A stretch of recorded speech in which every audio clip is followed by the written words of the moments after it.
Apa ini? Oh, ini apa dulu lagi? Sama, gitu. Dua. Oh,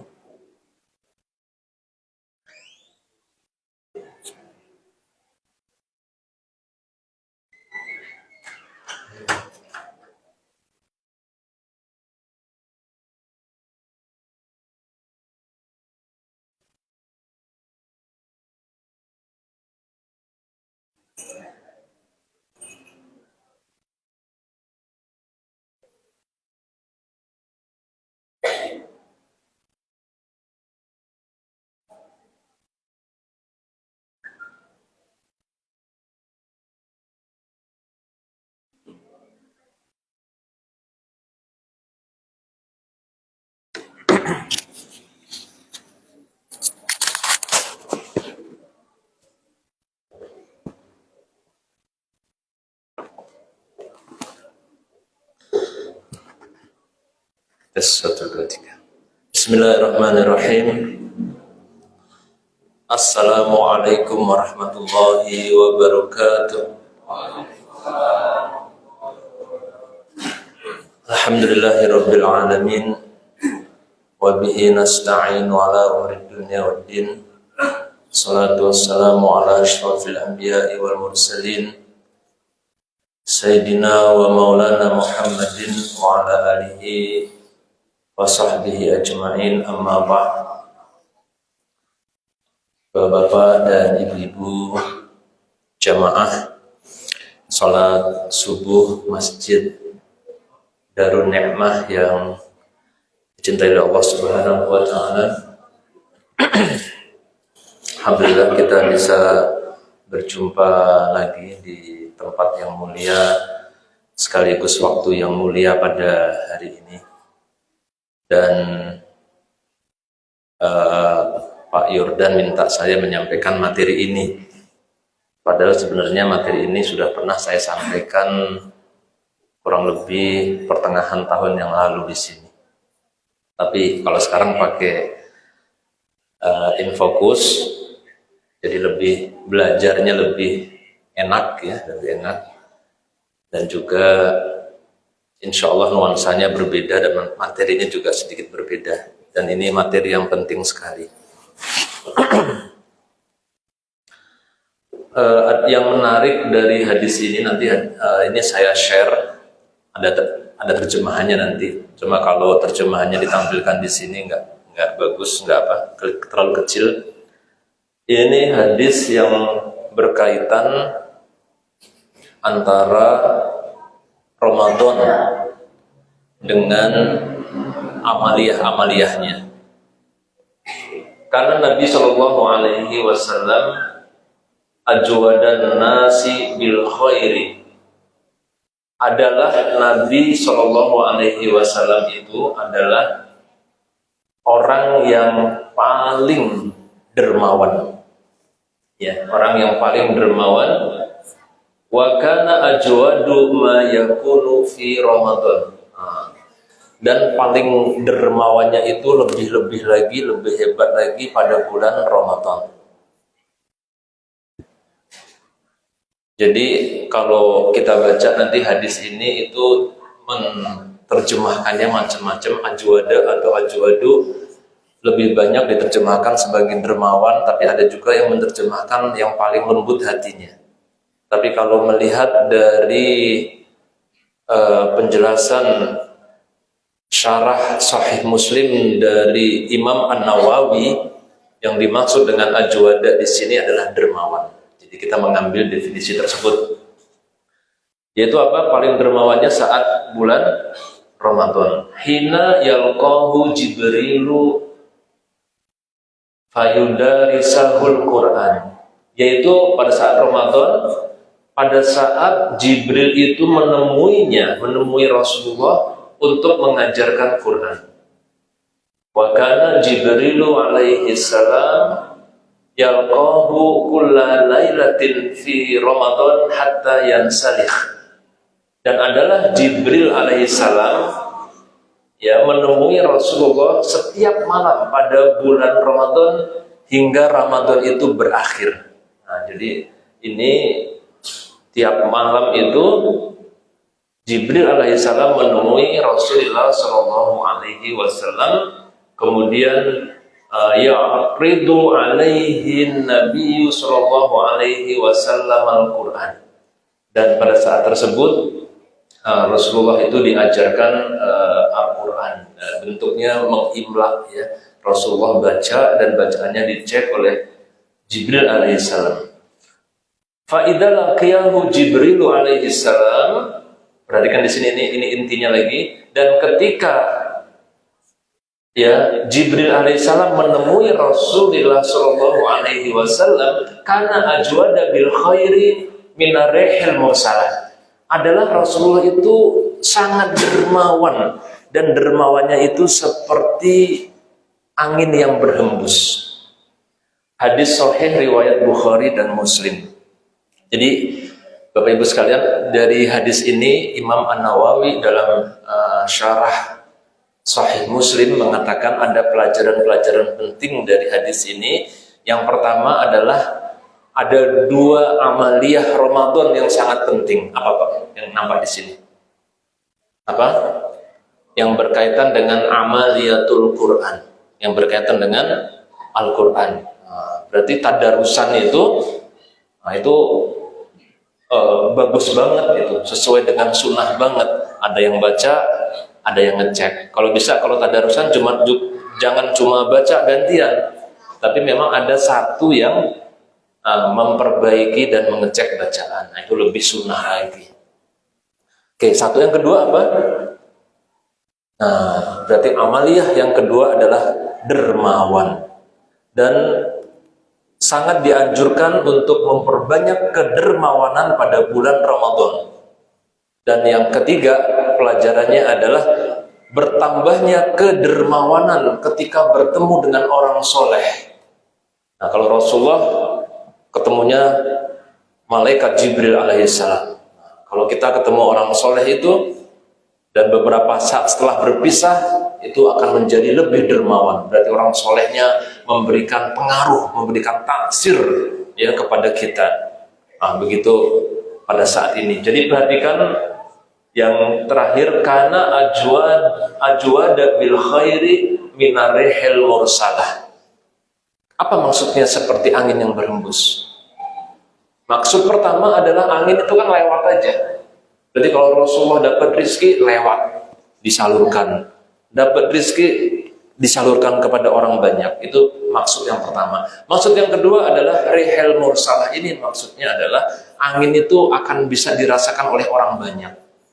Berarti kedermawanan Rasulullah SAW itu bisa dirasakan oleh orang banyak. Bapak Ibu sekalian rahimakumullah, yang berikutnya kita akan bahas ayat yang sudah barangkali kita hafal dalam surah Al-Munafikun. Jadi ceritanya adalah pada suatu ketika sahabat Ibnu Abbas radhiyallahu an sedang bercengkrama dengan para sahabat yang lainnya di dalam masjid.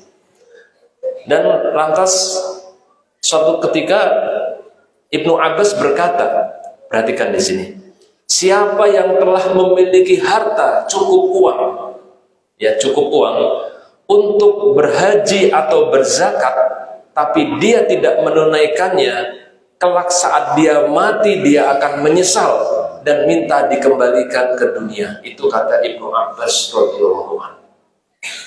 Maka sahabat yang lain protes sama sahabat Ibnu Abbas. Ya Ibnu Abbas, hadakallah. Wahai Ibnu Abbas, tobat kamu. Nah, begitu bahasanya. Tobatlah kamu. Karena nggak mungkin orang beriman itu menyesal ketika sakaratul maut. Yang menyesal ketika sakaratul maut, ketika dicabut nyawa, adalah orang kafir, orang munafik, orang zolim, orang fajir.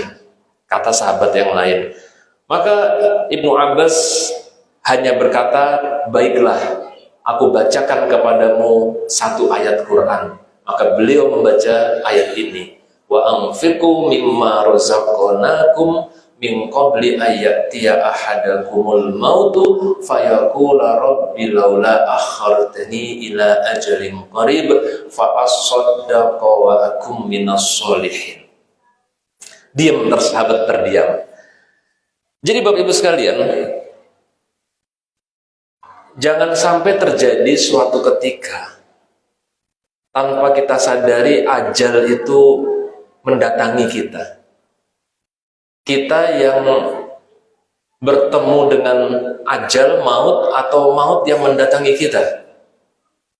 Maut yang mendatangi kita. Maut yang mendatangi kita. Kata sahabat Ibnu Abbas radhiyallahu anhu, orang beriman. Kenapa? Karena satu ayat sebelumnya bunyinya ya ayyuhalladzina amanu la tulhikum amwalukum wala auladukum an dzikrillah. Khitabnya itu orang beriman. Berarti yang akan mengalami ini orang beriman.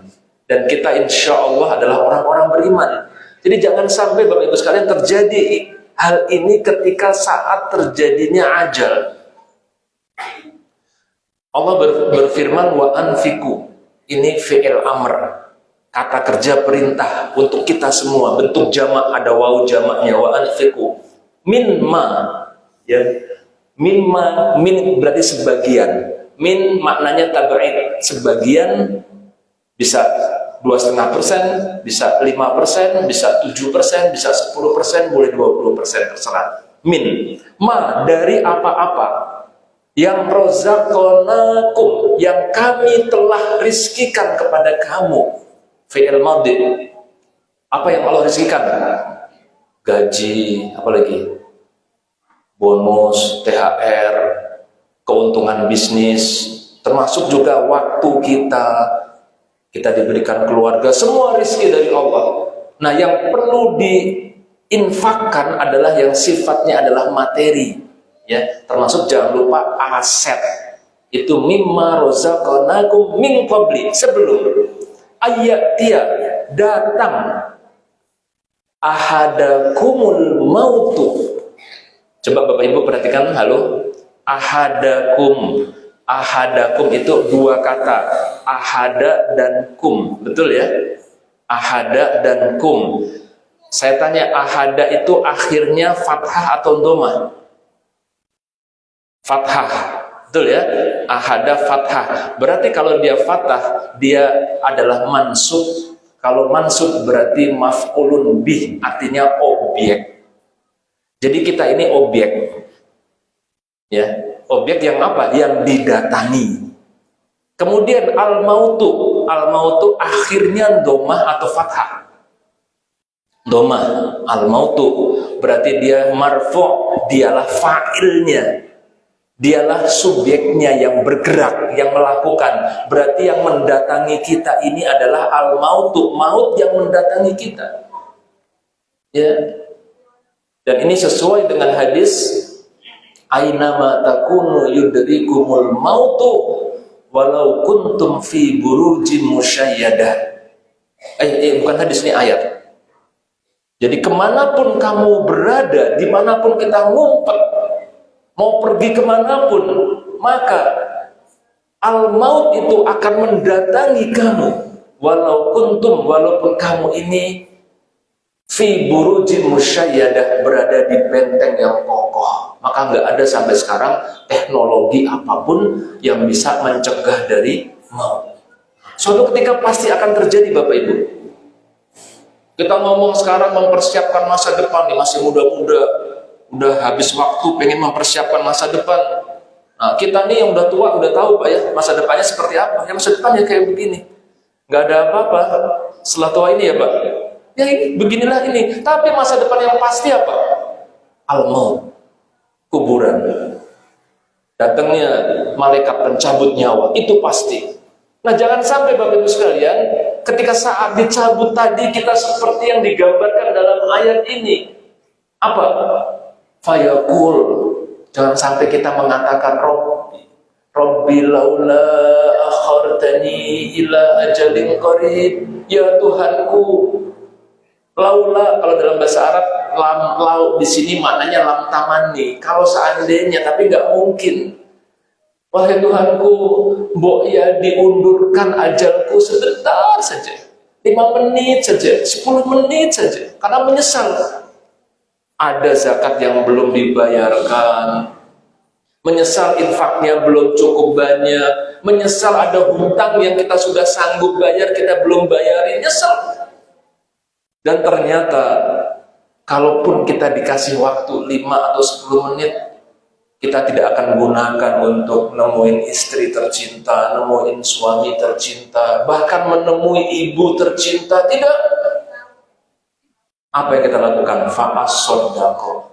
Maka aku pasti akan sungguh-sungguh dengan totalitas bersedekah.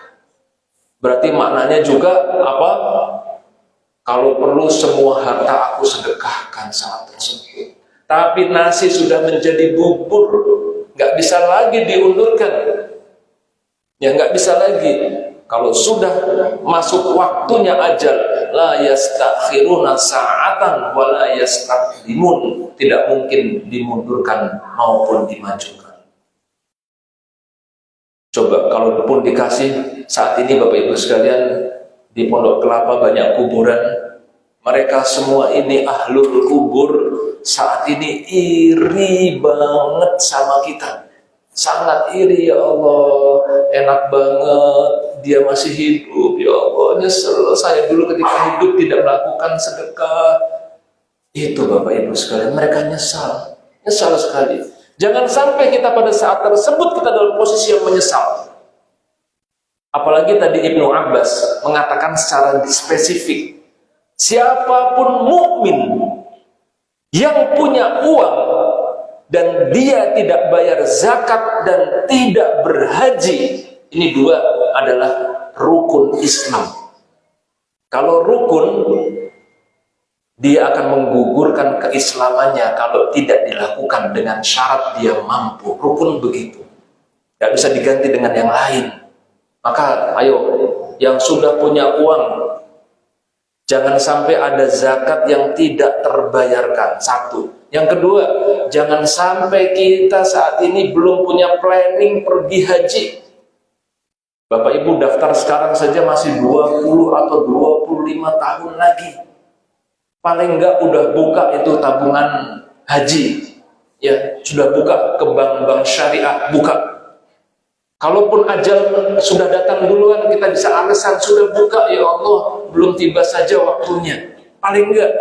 Tapi kalau buka saja belum, bahaya Bapak Ibu sekalian. Ya sepakat ya, nanti pulang dari sini, hari ini libur, hari Senin kita datangi bank-bank syariah, kita buka langsung rekening haji, insya Allah. Allah mudahkan. Kalau sudah kita punya tekad, walladzina jahadu fina lanahdiyannahum subulana. Siapa yang bersungguh-sungguh di jalanku, Allah akan kasih tunjuk jalan-jalan. Maka Bapak sekalian, fa'as-sodaqo. Coba perhatikan kata fa'as-sodaqo. Sudah ada huruf apa saja itu? Fa, ada alif, ada sod tasdid ya, ada dal tasdid, dan ada qaf. Fa'as-sodaqo. Bapak Ibu, dari segi ilmu sorof atau tasrif, kita susah menemukan wazannya. Fa'as-sodaqo, tolong fa-nya dipisahkan dulu, berarti tinggal as-sodaqo. Itu kalau wazannya dimasukkan ke wazan fa'ala, itu bunyinya af'ala. Kita nggak nemukan wazan af'ala. Jadi ini ternyata kalau saya baca di kitab-kitab i'rab, dia aslinya adalah atasoddaqo. Atasoddaqo. Jadi ada taknya, atasoddaqo, dan di sodnya nggak ada tasdid. Tapi kemudian tak dan sodnya ini digabung sehingga di sodnya dikasih tasdid, baru menjadi as-soddaqo. Nah, begitu sejarahnya. Ini wazannya apa? Wazannya karena atasoddaqo berarti atafa'ala. Tafa'ala, wazan tafa'ala atau tafa'alu maksudnya apa? Nah, kita perlu tahu.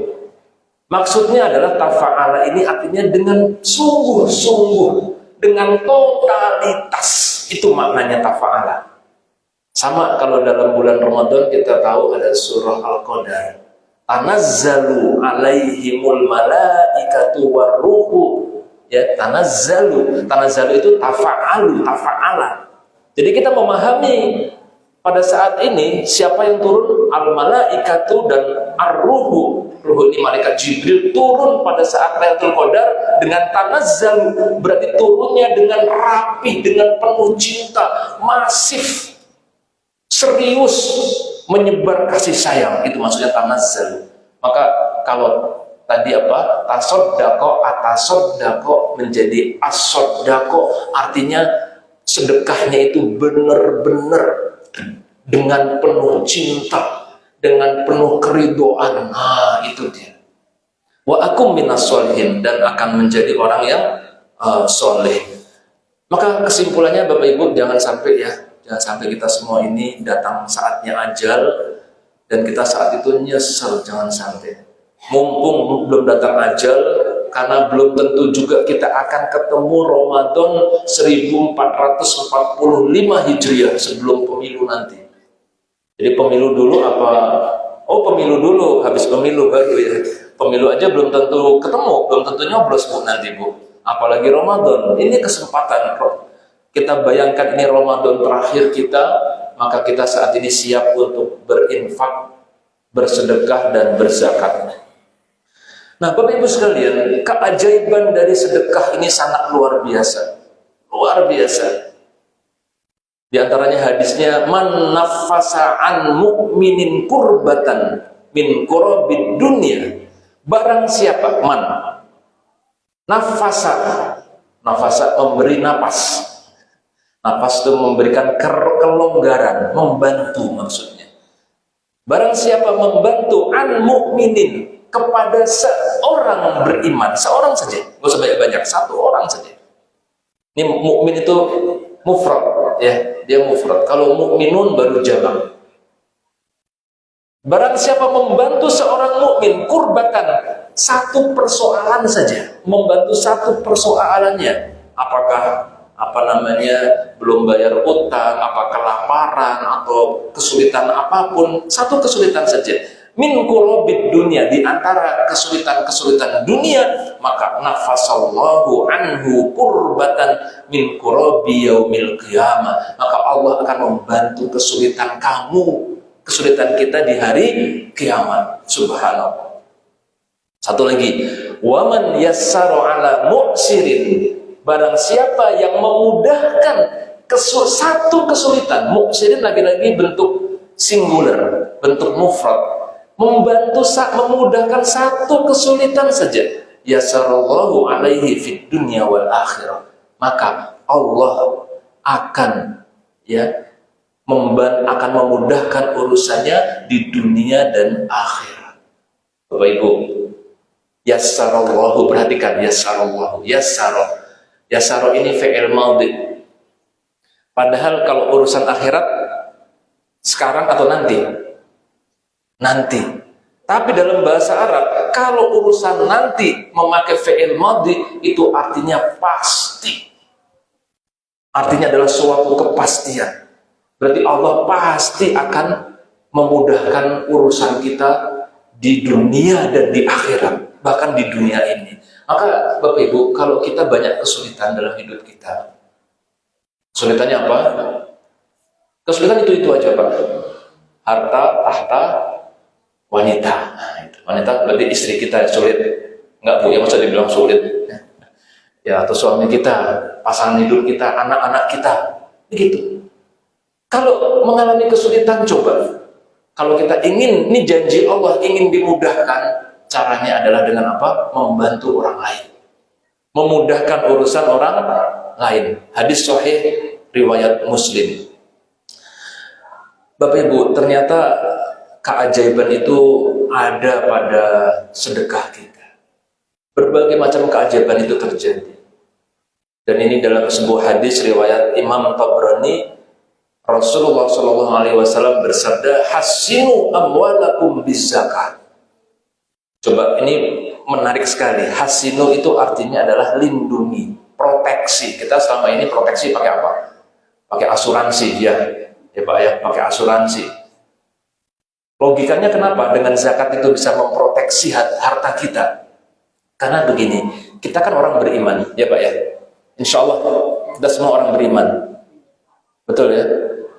Kalau kita ada yang lupa, belum ya, sorry ya, ada yang lupa harta kita, emas kita, simpenan kita, uang tabungan di rekening kita, mau giro, tabungan, deposito, lupa dizakatin, lupa Bapak Ibu, nggak sengaja.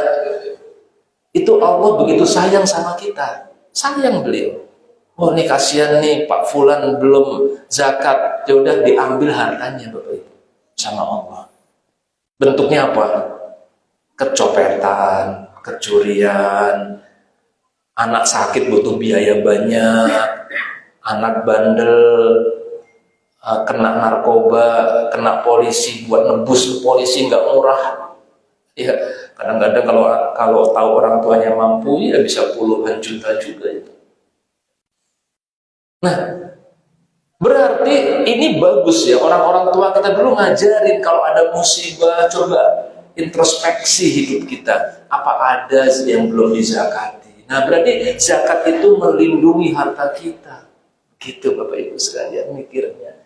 Takut jangan sampai ada zakat yang belum kita keluarkan. Ya, hasinu amwalakum bis shadaqah, kemudian wadawu mardokum, hasinu amwalakum bis zakat. Nah di sini kemudian wadawu mardokum bis shadaqah, dan obati penyakit-penyakit di antara kamu itu dengan sedekah. Jadi ada sebuah kisah Bapak Ibu, ada suami istri, ya suami istri, istrinya sakit penyumbatan di kepala, stroke, dibawalah ke rumah sakit PON Cawang. Sampai di rumah sakit PON, di MRI kepalanya ketemu ada penyumbatan di kepala sebelah kiri sehingga tangannya lumpuh. Jadi ada, kalau stroke itu ada yang penyumbatan, ada yang pecah pembuluh darah. Nah begitu. Kalau penyumbatan darahnya nggak mengalir, terjadilah stroke. Kalau pecah lebih berbahaya lagi. Nah penyumbatan ini nggak bisa ternyata pakai obat, dia harus dioperasi. Dan di operasinya itu tengkoraknya dibuka Bapak Ibu sekalian. Nah cuman karena ada masalah yang lain, dia baru bisa dijadwalkan perkiraannya 3 minggu lagi buat operasi. Maka pulanglah sang suami, dia harus mempersiapkan juga dana, walaupun BPJS tetap perlu ada persiapan dana. Sampai rumah dia lihat tabungannya ada 20 juta rupiah. Maka beliau baru saja mendapatkan materi tentang mukjizat sedekah. Maka kemudian beliau bismillah dengan penuh keyakinan, dia ambil 15 juta dia sedekahkan. Logis nggak Bapak Ibu? Lagi perlu uang, uangnya cuma 20 juta, sudah pasti kurang, malah disedekahkan 15 juta.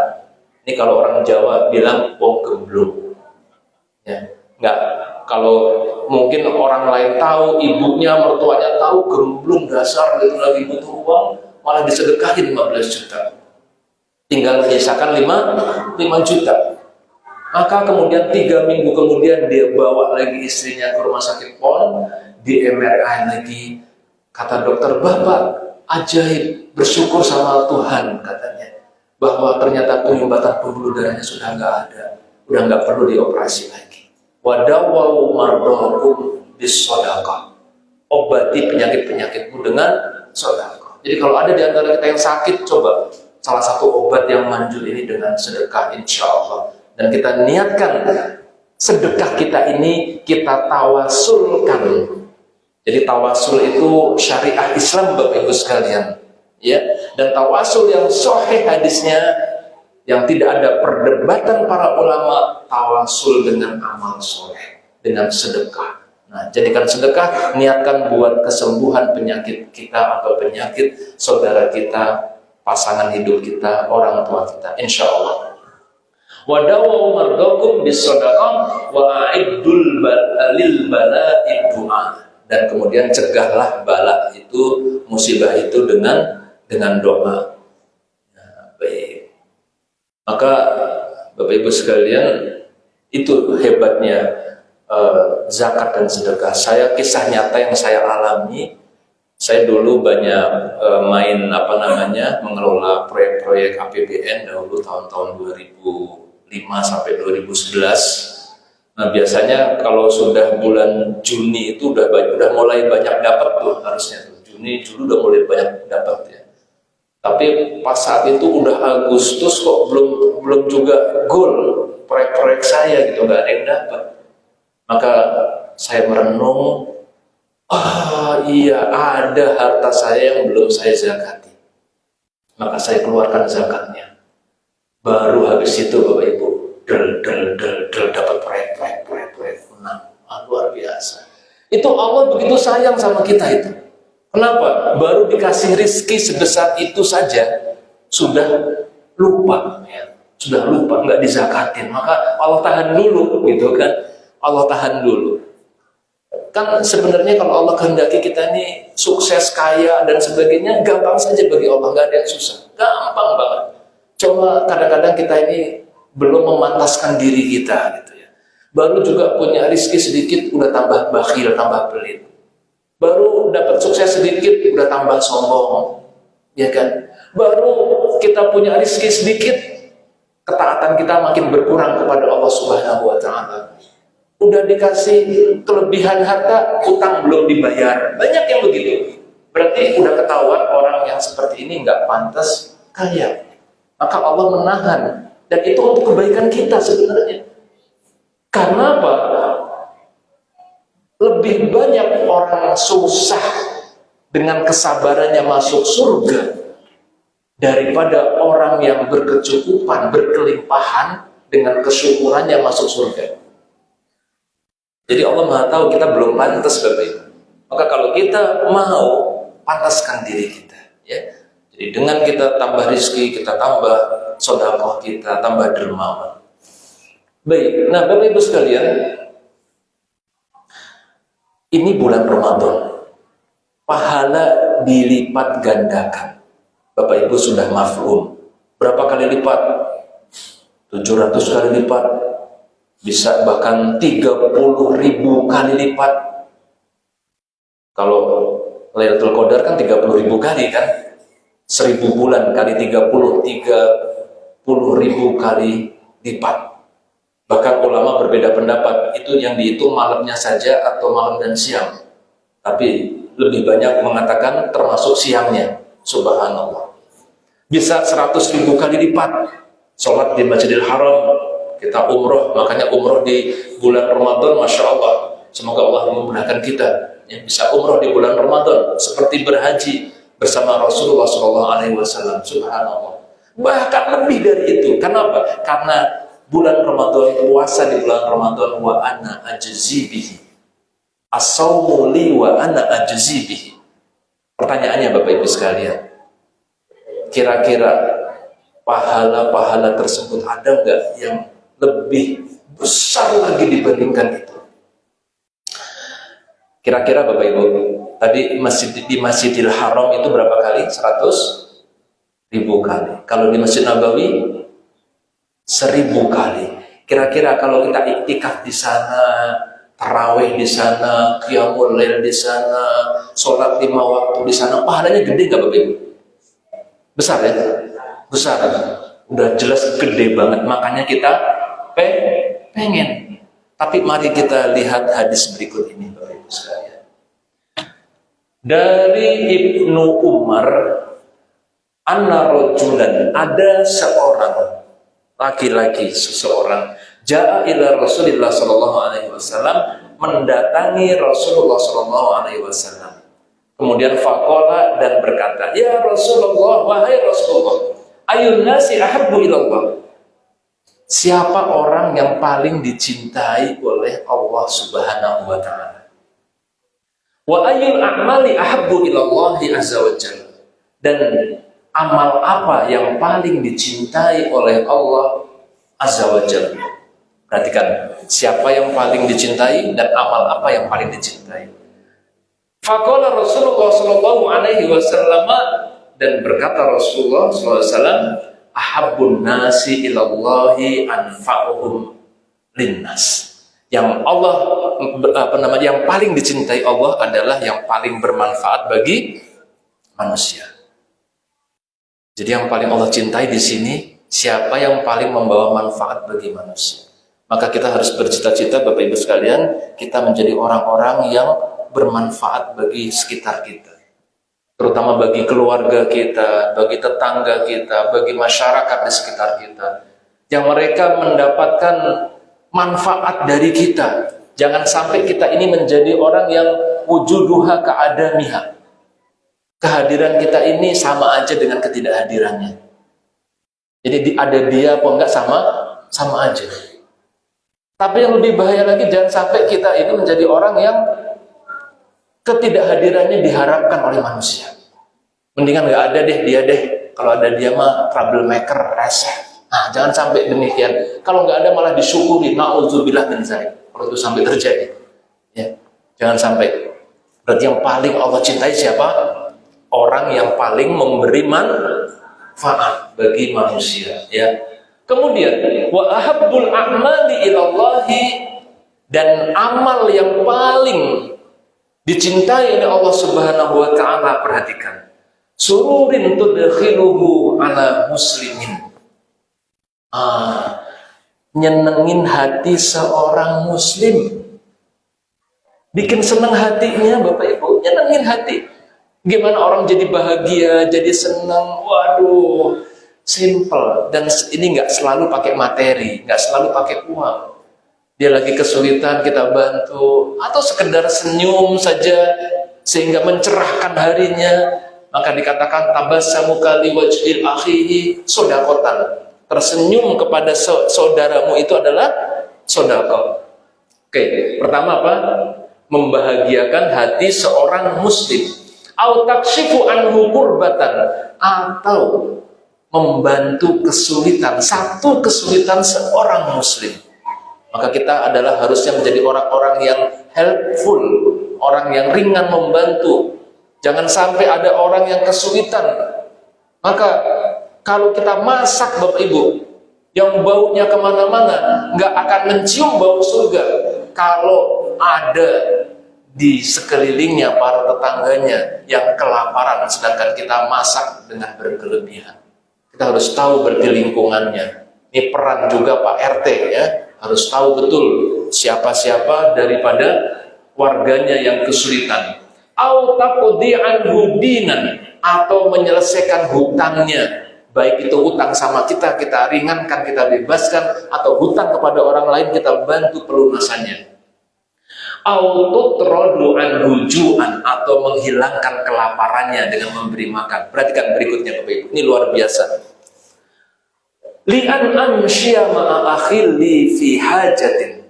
Sungguh aku berjalan keluar, maksudnya keluar masjid bersama saudaraku untuk urusan yang tadi, membantu orang lain. Fi hajatin itu maksudnya urusan-urusan yang tadi itu, ngasih makan, ngasih bantuan, nyenangin orang. Sungguh aku keluar dari masjid untuk membantu saudaraku. Ahabbu ilayya, lebih aku sukai, lebih aku cintai, min an a'takifa fi hadal masjid, daripada beriktikaf di masjid ini, yakni Masjid Nabawi, bukan Masjid Darun Ni'mah. Dan syahron, sebulan penuh. Masya Allah. Bapak Ibu, sekali lagi, Rasulullah lebih mencintai membantu saudaranya, meringankan kesulitan orang, mengatasi kelaparan orang lain, lebih dicintai daripada iktikaf di Masjid Nabawi sebulan penuh. Subhanallah. Memang pahala-pahala yang besar yang seperti itu. Jangan kita kemudian salah memahami. Jangan sampai kita menjadi orang yang soleh pribadi kita saja.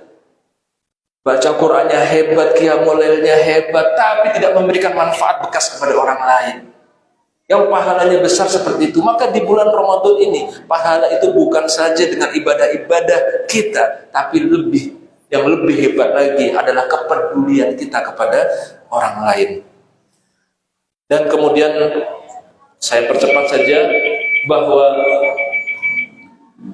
qala Rasulullah sallallahu alaihi wasallam, inna shadaqata, sesungguhnya sedekah itu la tudfi'u ghadaba rabbi, dia akan menghilangkan kemarahan Tuhan, wa tadfa'u anni tadisu, dan menghindarkan kita dari su'ul khotimah. Kan kita doa sama Allah, ya Allah, Allahumma khtim lana bihusnil khotimah, ya Allah, tutuplah usiaku dengan husnul khotimah, wala tahtim lana bisu'il khotimah, jangan sampai kami, ya Allah, mati dalam keadaan su'ul khotimah. Belum tentu kita saat ini sholat rajin, baca Quran, ibadah bagus, belum tentu husnul khotimah, belum tentu Bapak Ibu. Nggak ada yang menjamin, saya nggak ada yang menjamin. Kita makanya doa diberikan husnul khotimah, tapi jangan cuma doa. Jangan cuma doa, karena di antara wasilah ibadah amal soleh yang bisa menghindarkan dari su'ul khotimah adalah sedekah. Nih, waktunya nggak mungkin saya lewatin aja. Nah, sekarang di bulan Ramadan, Bapak Ibu sekalian.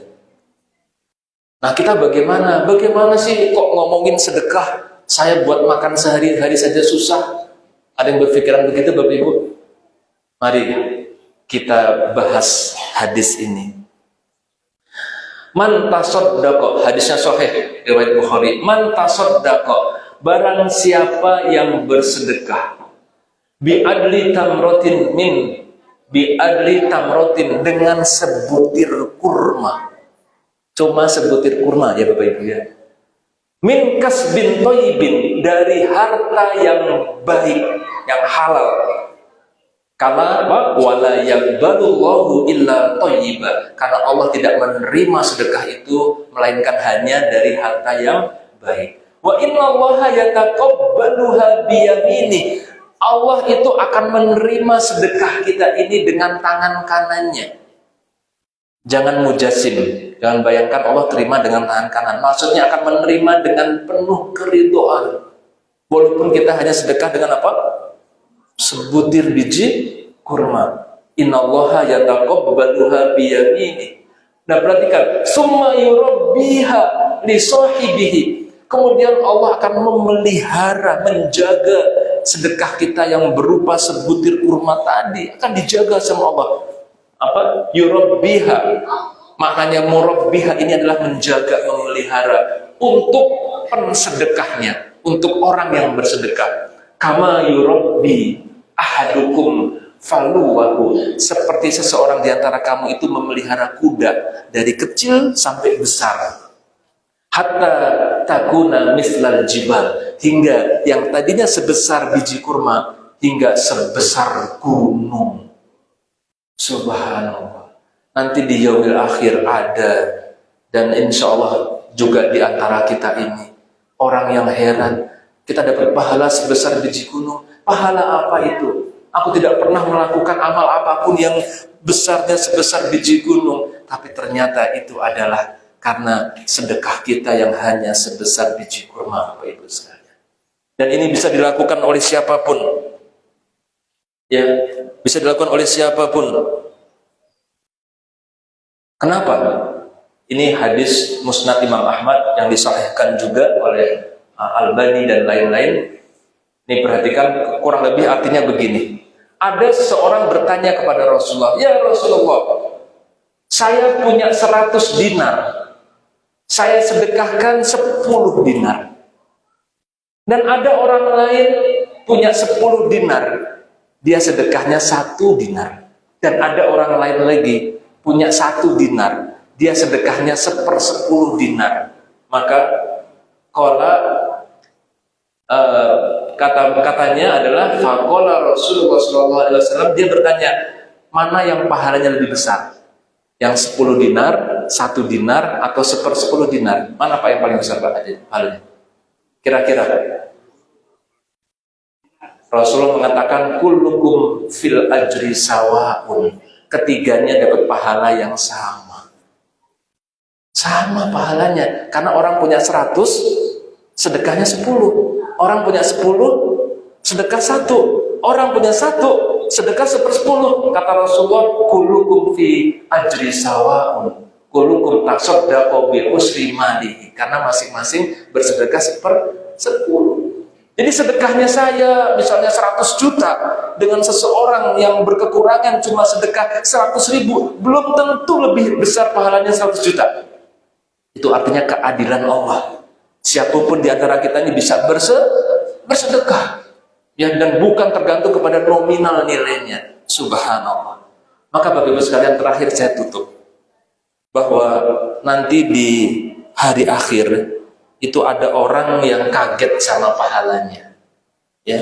Ada ulama yang bahagia dengan ilmunya, ada ahli sholat yang bahagia membawa pahala sholatnya, ada ahli puasa membawa pahala puasanya, ada ahli Quran dia membawa pahala tilawahnya. Tapi ada satu orang, dia bawa pahalanya ulama, dia bawa pahalanya mujahid fisabilillah, dia bawa pahalanya ahli sholat, dia bawa pahalanya ahli puasa, dan dia bawa pahalanya ahli Quran. Siapa dia? Ahli sedekah. Kenapa Bapak Ibu? Ahli sholat dia yang bikin masjid, ahli Quran dia yang bikin lembaga-lembaga tahfiz Quran, dia sedekahkan, dia bantu dengan Quran-Qurannya. Orang yang berperang, dia yang nyiapin perperangannya. Makanya man jahaza ghaziyan fi sabilillahi faqad ghaza, wa man khalafa ghaziyan fi sabilillahi bi khairin faqad ghaza. Barang siapa yang mempersiapkan perbekalan perang, maka baginya pahala, dia seperti berperang. Itu luar biasanya ahli sedekah. Dia akan bisa borong semua pahalanya. Maka nggak berlebihan kalau dikatakan bahwa sebenarnya kita bisa beli surga. Kita bisa beli surga Bapak Ibu. Kita punya uang sekarang. Saya kenal dengan seseorang yang sangat luar biasa.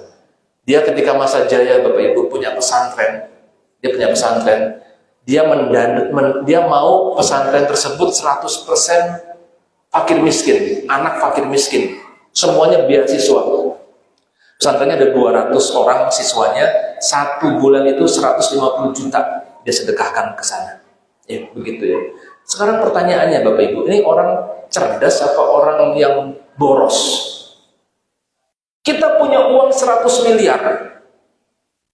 Kita kalau kemudian dia banyak sedekahkan. Ini sebenarnya orang pelit sebenarnya. Orang punya 100 miliar, dia banyak sedekah tuh orang pelit. Karena dia nggak mau berpisah dengan hartanya. Hartanya itu mau dibawa ke akhirat jadi pahala. Itu pelit yang positif, yang luar biasa. Setelah ahli warisnya beres semua, hidup cukup lah, yang penting cukup, maka dia mementingkan dirinya buat akhiratnya. Itu orang pelit, tapi pelit yang keren.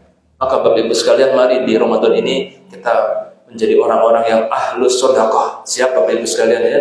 Kita menjadi orang-orang yang dermawan seperti Rasulullah SAW, dan kita jadikan mumpung di bulan Ramadan pahala ini berlipat-lipat ganda yang sangat luar biasa. Kita menjadi orang yang paling dermawan pada saat ini.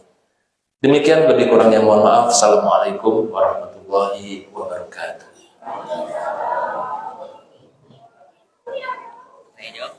Kalau masih ada waktu boleh.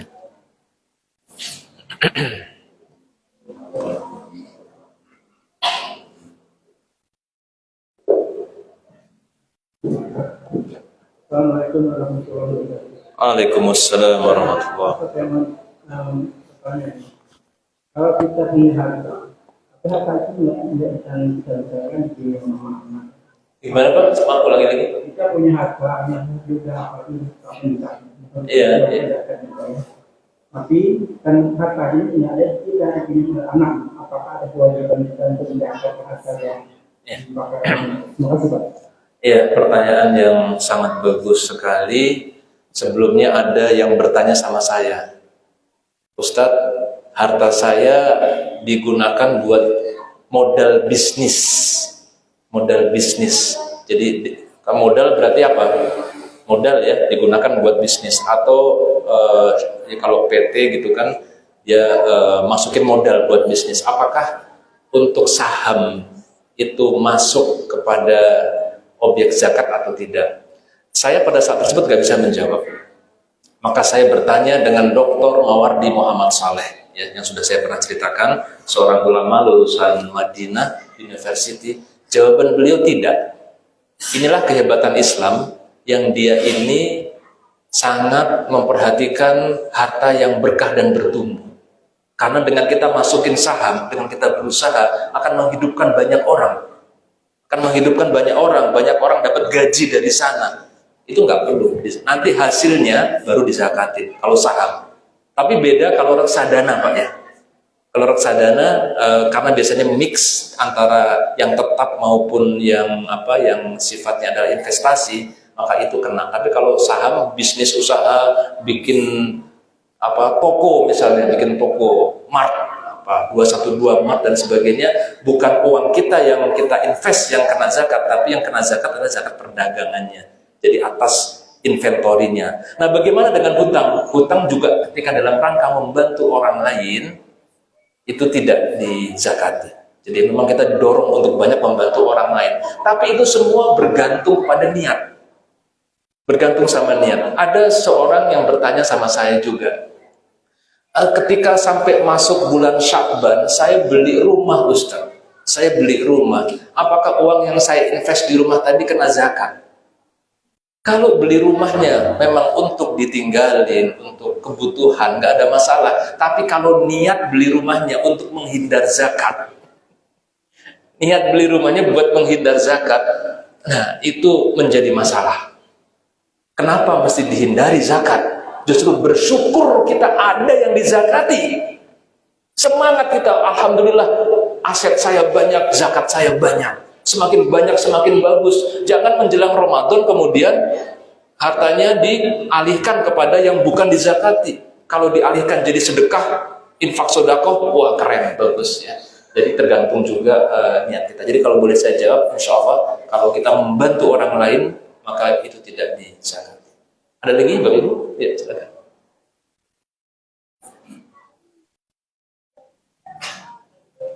Bisa.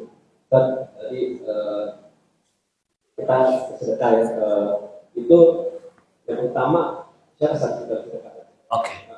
Itu mungkin ada urutannya gitu ya. Iya.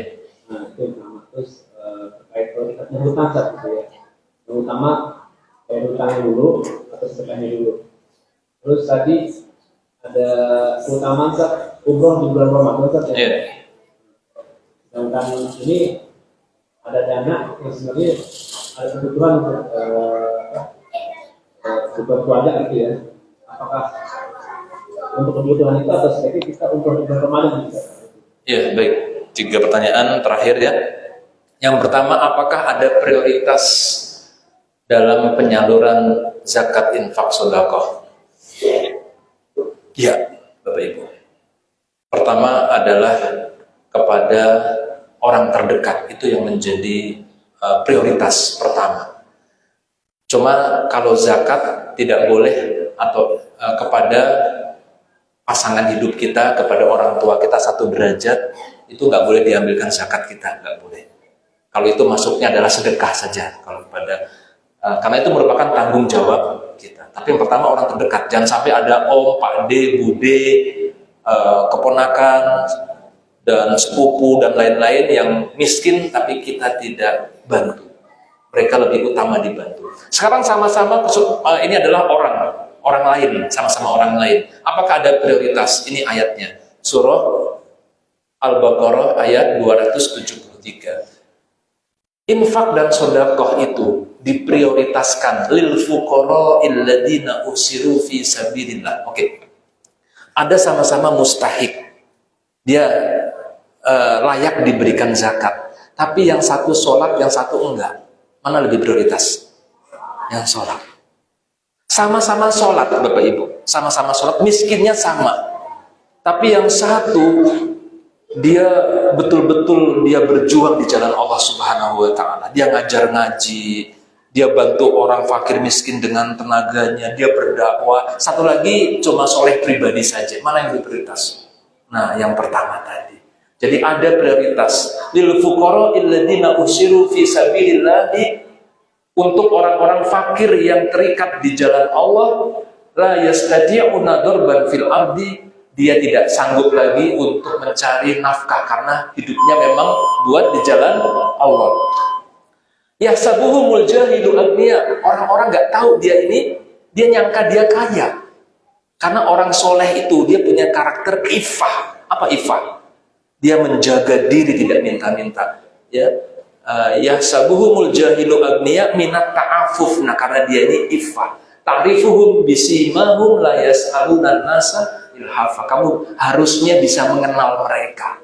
Nah, ini pengurus masjid yang ngurusin ZIS di masjid ini harus bisa mengenal mereka. Orang-orang hebat, orang-orang yang kesulitan, orang-orang yang berjihad di jalan Allah, berdakwah, tapi mereka ifah, dia nggak mau minta-minta.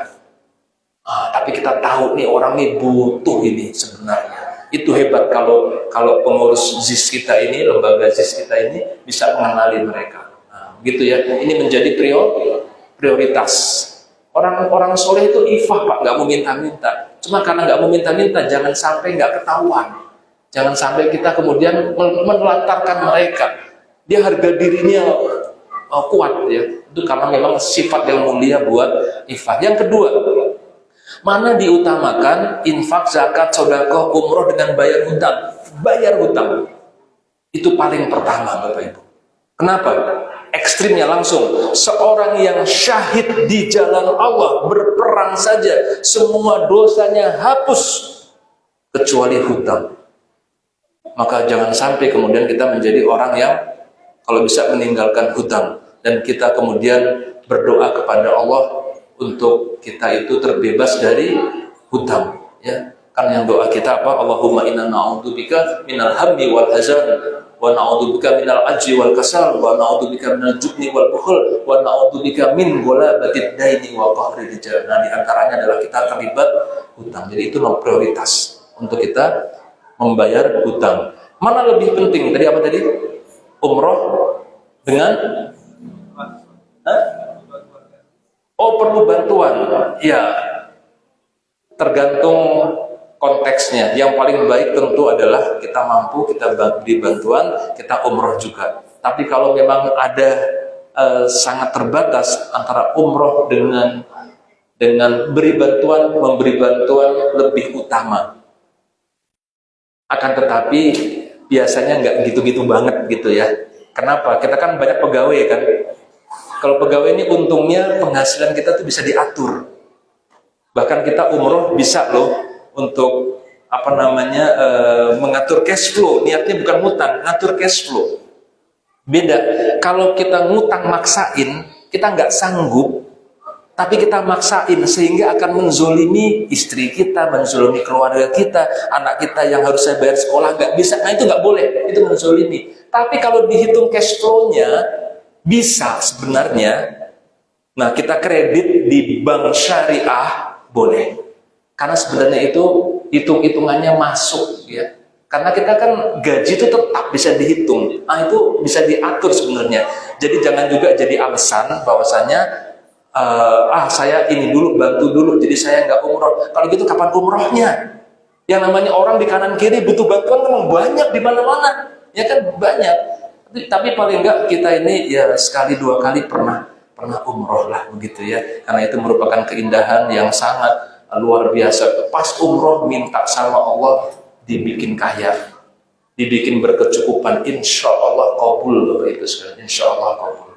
Begitu saja, terima kasih, lebih kurangnya mohon maaf. Assalamualaikum warahmatullahi wabarakatuh.